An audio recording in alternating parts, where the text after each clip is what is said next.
शनिवार व्रत कथा। एक ब्राह्मण था। उसको शनि महाराज सपने में आकर कहा कि मैं तुमको पनौती के रूप में आता हूँ। ब्राह्मण हनुमान जी महाराज का भक्त था। उसको शनि महाराज ने कहा कि किसी को 2.5 वर्ष सादा साती में आता हूँ, किसी को सवा घड़ी की आता हूँ। तुम कहो जितनी पनौती आऊं। मुझे पनौती के रूप में शनि महाराज मत आओ। शनि महाराज ने कहा कि रावण को भी पनौती आई, सीता माता व भगवान रामचंद्र जी को पनौती के रूप में आना पड़ा, उनसे भी नहीं चुका। तब ब्राह्मण ने प्रातःकाल उठकर ब्राह्मणी से कहा कि आज मुझे 22 घड़ी की पनौती आई है, इसलिए मैं स्नान करके माला लेकर शिवजी महाराज के मंदिर में जाता हूँ। वहां जाकर माला फेरूंगा।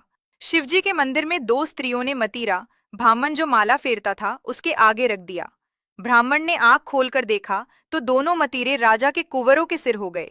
ब्राह्मण ने दोनों कुंवरी के सिर लेकर थैली में डालकर घर गया एवं अपनी पत्नी से कहा कि मुझे ऐसी पनौती आई है।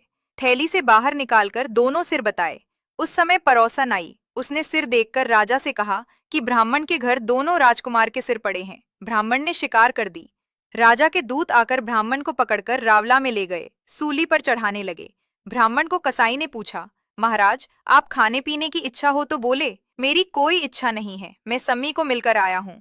एक माला फेरनी बाकी है, माला फेरने दो, इसके बाद मुझे फांसी दे देना, यानी सूली पर चढ़ा देना। ब्राह्मण माला फेरता था, उस समय पनौती उतर गई। दोनों के वो सिर मतीरे के रूप में बन गए। उतने में कुंवर साहब घोड़ा लेकर रावला में पहुंच गए।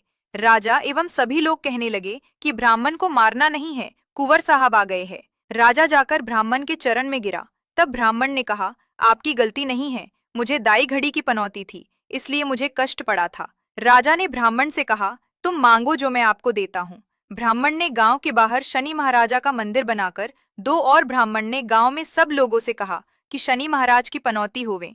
उनको शनि महाराज के मंदिर में जाकर तेल चढ़ाना चाहिए एवं तेल का दीपक करना, जिससे शनि महाराज तकलीफ नहीं देंगे। बोलिए श्री शनि महाराज की जय।